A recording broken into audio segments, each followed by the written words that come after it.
Okey, baiklah kita tengok contoh yang kelima, bagaimana bentuk soalan yang akan ditanya. Okey, bentuk. Dia ada keluar beberapa jenis lah ya. Jadi kita kena biasakan ke semua jenis yang ada. Okey, so untuk yang ini dalam soalan dia dah mention dekat kita, okey, dia dah maklumkan bahawa ada 10 pasang. Maksudnya nilai N kita adalah 10. Dan dia dah bagi beberapa jumlah yang biasa kita tengok, jumlah X kuasa 2, jumlah Y kuasa 2, jumlah XY. Yang itu yang biasa kita tengok. Tetapi yang dua yang kat depan ni, yang pertama ni kita jarang tengok. Yang ini pun jarang.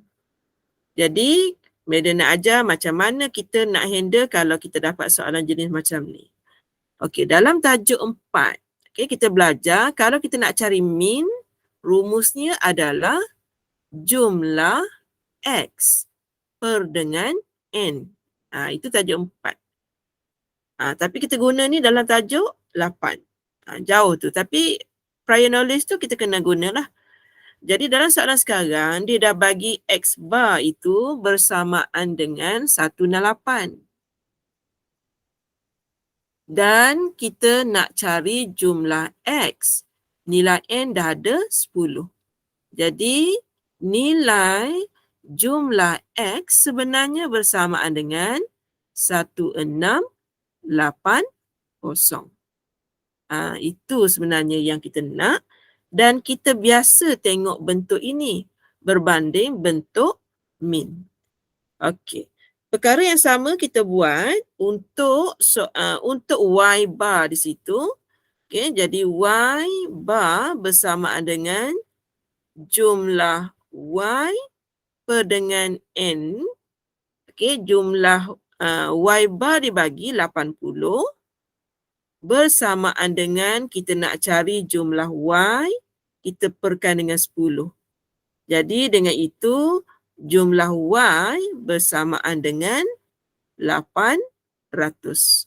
Jadi, bila Madam buat maklumat yang itu, sebenarnya kita dah buat soalan A, kita dah dapat jumlah X dan kita dapat jumlah Y. Jumlah X tadi 1680, jumlah Y adalah 80. Itu je kelainan untuk contoh yang kelima.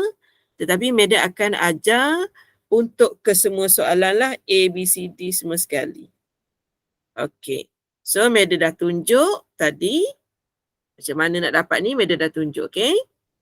So sekarang ni kita pergi kepada soalan B. Dia tanya tentang regression line pula. Okay. Linear regression equation. Ataupun kita panggil Y hat ataupun Y toncit. Okey. So sekarang ni bila dia bagi Y hat sama dengan A tambah BX, kita akan menggunakan nilai-nilai summation yang kita ada dan kita kena kita kena cari dulu nilai B menggunakan rumus yang dibekalkan semasa exam nanti. Jadi kita akan masukkan semua nilai N kita, kemudian jumlah XY, kemudian kita ada nilai jumlah Y 800, jumlah X 1680 yang kita cari tadi. Untuk soalan A kita dah cari. Okey. Dan kita perkan dengan 10, ikut saja rumus. Kemudian kita ada, yang ini sebenarnya jumlah X kuasa 2 yang warna pink ni. Kita tolak dengan jumlah X kuasa 2. Yang ini maksudnya kita jawapan kita ni kita akan dapat melalui pengiraan. Bukannya melalui kalkulator yang biasa kita buat untuk soalan sebelum ni. Jadi yang ini pelajar nak tak nak, pelajar kena biasakan buat latihan supaya dia kena reda lah jalan kerjanya ataupun digitnya banyak ni dia kena reda. Okey, 120, 926, tutup. Tolak 1680 darab dengan 800. Yang ini memang kena hati-hati. Okey, perkan dengan 10 darab dengan 3010 31. Tolak dengan 1680 kuasa 2. Okey. So, awak akan dapat jawapannya negatif.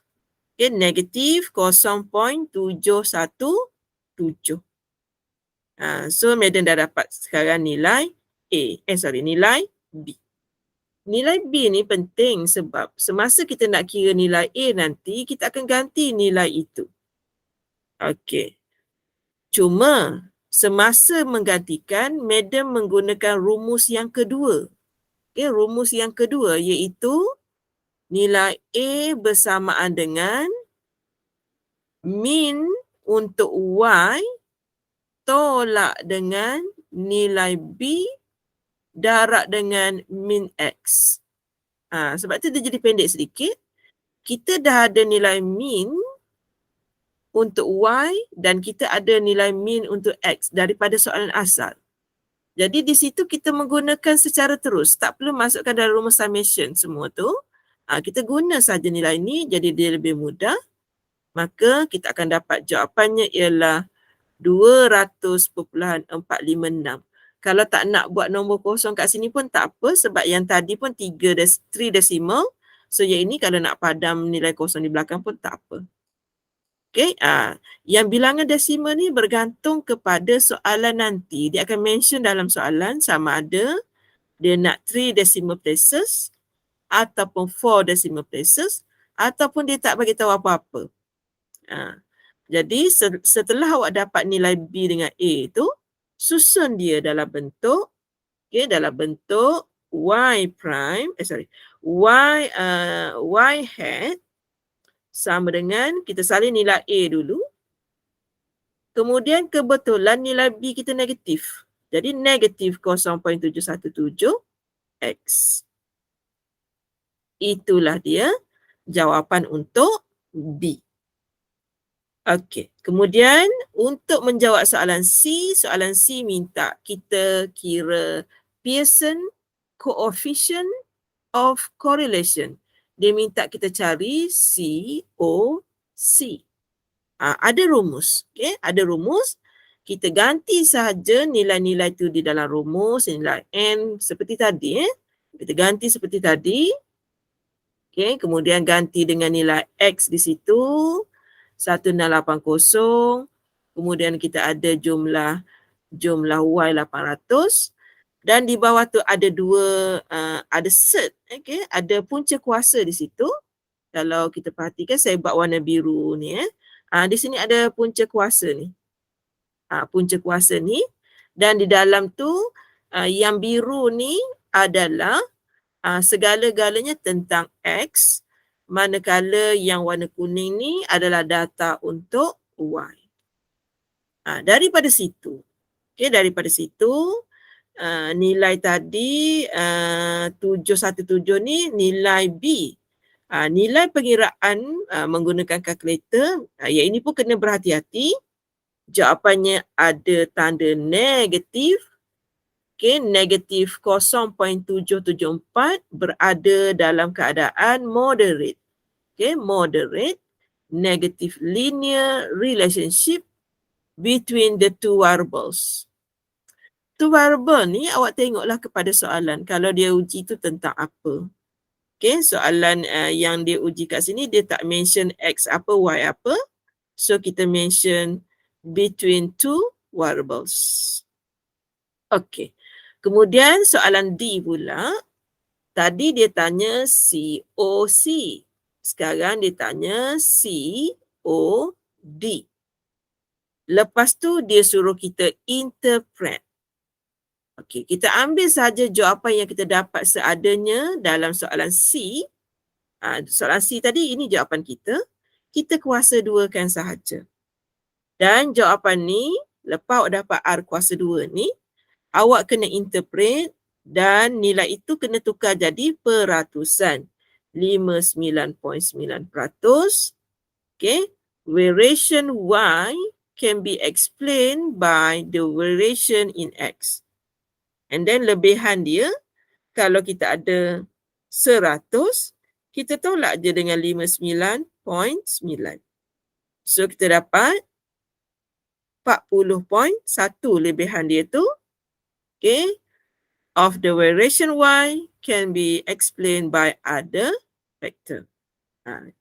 Yang kita buat kajian, Y itu berubah kerana X hanyalah 59.9%. Tapi selebihnya tu sebenarnya bukan dipengaruhi oleh X, tetapi dipengaruhi faktor-faktor luaran yang lain. Okey, sampai situ dulu contoh yang ke-5.